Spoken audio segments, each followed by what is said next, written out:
অনেক কথা বলবার আছে আমার, তবে সবার আগে নিরঞ্জনের কথা বলতে হবে আমাকে। নিরঞ্জন আমার বন্ধুর নাম।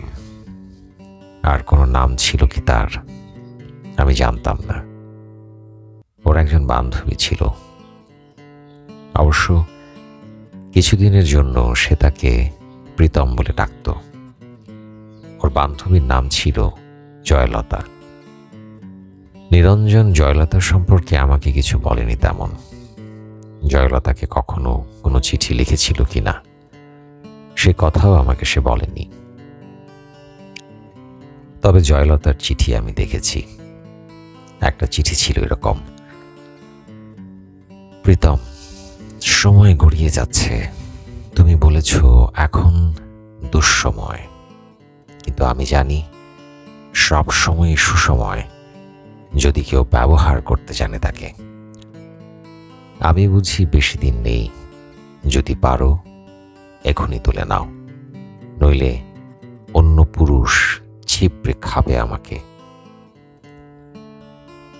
আমার ঘরে বসে সিগারেট টানতে টানতে নিরঞ্জন চিঠিটা চুপ করে এগিয়ে দিয়ে বলেছিল, বিভু, চিঠিটা পড়ুন। আমি প্রথমে পড়তে চাইনি, পর ওইটুকু পড়ে তার দিকে তাকিয়েছিলাম। না, ওই সিগারেটের ধোঁয়ায় আমি কোনো নারী প্রেম তাড়িত মানুষের ছায়া দেখিনি। ভয়ানক, নির্বিকার। কিছু বলছেন না যে? আমি জিজ্ঞেস করেছিলাম, কি বলবো এই ব্যাপারে? কোন ব্যাপারে? এই যে জয়লতা, বাদ দিন। আমি বাদ দিয়েছিলাম। নিরঞ্জন আমার ঘরে বসে অনেকক্ষণ সিগারেট টেনে টেনে ঘরটাকে অন্ধকার করে চলে গিয়েছিল সেদিন। জয়লতার সঙ্গে অন্য পুরুষের বিয়ে হয়েছিল। আমি জয়লতা এবং অন্য পুরুষটিকে দেখেছি বহুবার বিশ্ববিদ্যালয়ে। জয়লতা আরো দেমাগী, আরো সুন্দরী হয়ে উঠেছিল। অন্য পুরুষ ছিপড়ে খেলে মেয়েরা বুঝি আরো সুন্দরী হতে থাকে। এই কথার সূত্রে সেদিন নিরঞ্জন আমাকে বলেছিল, মানুষকে এত ক্ষুদ্রার্থে নেবেন না। মানুষ এত বড় যে আপনি যদি মানুষ শব্দটি একবার উচ্চারণ করেন, যদি অন্তর থেকে করেন উচ্চারণ, যদি বোঝেন এবং উচ্চারণ করেন মানুষ, তো আপনি কাঁদবেন। আমি মানুষের পক্ষে, মানুষের সঙ্গে এবং মানুষেরই জন্যে। হ্যাঁ, মানুষের মুক্তির জন্য নিরঞ্জন মিছিল করত। আমি শুনেছি নিরঞ্জন বলছে, তুমি দুষ্কৃতী মারো, কেরিলা তামিল মারো, হিন্দু মুসলমান মারো, এভাবে যেখানে যাকে মারো না কেন, ইতিহাস লিখবে যে এত মানুষ মরেছে। বড়ই করুণ এবং বড়ই দুঃখজনক।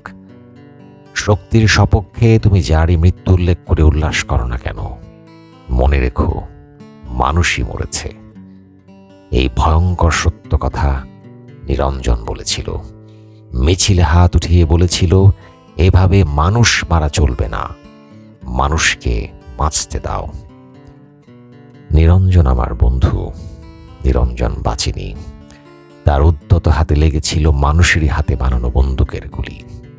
বুকেও লেগেছিল যেখান থেকে মানুষ শব্দটি বড় পবিত্রতায় বেরিয়ে আসত। সে লাশ আমার বন্ধু নিরঞ্জনের লাশ। আমি দেখেছি রক্তাক্ত ছিন্ন ভিন্ন লাশ। মানুষ কাঁধে করে তাকে বয়ে এনেছিল মানুষেরই কাছে। জয়লতা সে লাশ দেখেছিল কিনা সে প্রশ্ন উঠছে না। দেখলেও যদি কেঁদে থাকে সে প্রকাশ্যে অথবা গোপনে, তাতে নিরঞ্জনের কোনো লাভ হয়নি। মানুষ কেঁদেছিল। আমি জানি তাতে নিরঞ্জনের লাভ ছিল। নিরঞ্জন প্রমাণ করতে পেরেছিল গতকাল মিছিলে আইন অমান্যের অভিযোগে যে দুষ্কৃতী মারা গিয়েছে তার নাম নিরঞ্জন। সে আসলে মানুষ।